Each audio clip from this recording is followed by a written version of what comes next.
naniniwala ko maraming makaka-relate dito. Amen. Yan. Related. Yes Chapter po. 1 verse 19 to 21 po. 19 to 21. Like Santiago. Yan. Okay, ako na po magbabasa. Opo, sabi doon, mga kapatid kong minamahal, unawain ninyo ito. Maging alisto kayo sa pakikinig, dahan-dahan sa pagsasalita at huwag agad magagalit. Dahil ang galit ay hindi nakakatulong upang ang tao'y maging dahan-dahan sa pagsasalita. Yan.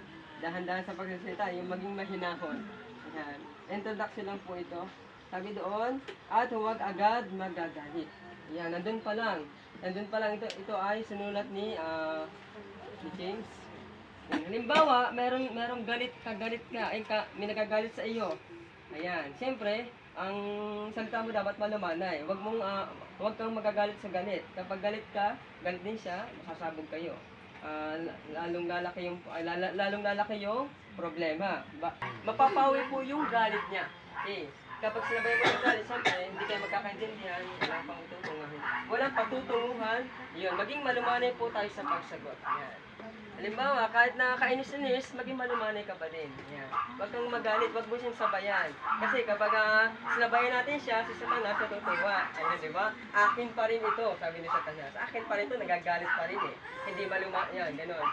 Maging malumanay sa pagsagot, nakakabawi ito ng galit. Totoo naman po, totoo, at ito po ay nangyayari po. Ayan, nagagawa po ng bawat isa. Naniniwala ako, ito po ay nagagawa ng bawat isa. Siyempre sa pamilya, una, ginagamit ng kaaway, pero dahil may Diyos tayo, nagiging malumanay ang ating ano. Kilala natin yung masamang espiritu eh. Kilala natin yung kaaway, kaya kailangan maging mababa tayo. Dahil nagkakaintindihan kayo, mag-ilaw ang inyong pananalita ng bawat isa. Okay. Sabi doon, sa Proverbs chapter 16, verse 24. Matamis sa panlasa, pampalusog ng katawan. Kaaya-ayang salita. Kaaya-aya. Kasi misa kahit Kristiyano na nakakapagsalita ng hindi kaaya-aya. Lalo na yung hindi Kristiyano. Hindi po ba? Lalo mas malala.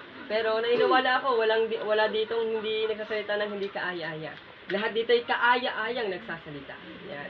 Sabi doon, ay parang pulot-pukyutan. Alam niyo naman po yung pulot-pukyutan. Napakatamis doon. Matamis. Pulot-pukyutan. At sa panlasa, pampalusog ng katawan. Ay naman po, talaga naman po. Kapag kaaya-aya ka magsalita, ay talagang masarap sa pakiramdam. Masarap. Mga sinasabi, may pinupo tayo. Sa ating kilos, sa ating pag-isip. Kaya sabi doon, ang mahinahon ay taong may pagkaunawa. Sinabi rin yung mahinahon. Tayo yung sinasabi dito, may pagkaunawa, kapag tayo mahinahon, magsalita. Hindi naman yung kasalitang malumanay na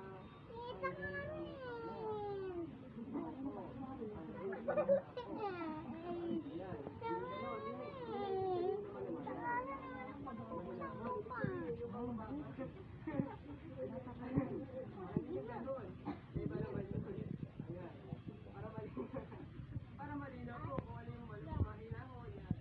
Kaya napapalo ako namin sa dati. Dati yun, pero salamat sa Panginoon dahil may salita niya na nagtuturo. Yan. Sabi doon, maging mahinahon po tayo man. Dahil yun po ay tinatawag tayo, may pagkaunawa, mayroon tayo tinatawag tayo marunong. Ang sunod naman po ay Proverbs chapter 19, verse 11. Doon sa tinatawag na lugar ng Midian, ibig sabihin mga Midianita, yung mabasa. Saan nga ulit nagtago si Moises? Sa Midian. Sa lugar ng Midian, mga Midianita, mga nakikita yung mabasa. Okay, kasi kaya siya nagtago kasi nakapatay siya ng Egypto. Midian. Ibig sabihin, si Moises daw ay nagkapangasawa. Ibig sabihin, Tuloy lang.